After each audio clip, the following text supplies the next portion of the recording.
Loss কিন্তু already তোমার মুন্সিগঞ্জে ভিড়ছে, আর এখান থেকে দেখা যাইতেছে অনেক যাত্রী তোমার এই মুন্সিগঞ্জে উঠতেছে এবং কিছু যাত্রী নামতেছে।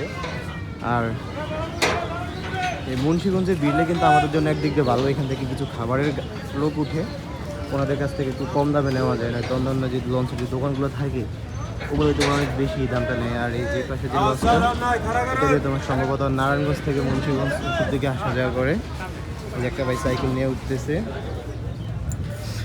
তো একসময় যখন ছোটো ছিলাম তখনও মুন্সিগঞ্জ যখন লঞ্চটা ভিড় তো অনেক খুশি থাকতাম যে মুন্সিগঞ্জ আসলে কীরকম। কিন্তু মুন্সির ঘাটটা আসলে কিন্তু বিশাল বড় একটা কোনো ঘাট না, কিন্তু তারপরেও ঘাটটা অনেক ইম্পর্টেন্ট। আর ওই পাশে হচ্ছে সব বন্দর দেখা যাইতেছে তোমার, ওই যে ছোটো ছোটো স্টিমারগুলা। আর এই পাশে হইতেছে তোমার শাহ সিমেন্টের কারখানা। আর ওই যে দেখা যাইতেছে তোমার মুক্তাপুর ব্রিজ, ওইটা হয়তো বা ক্যামেরায় বোঝা যাইতেছে না।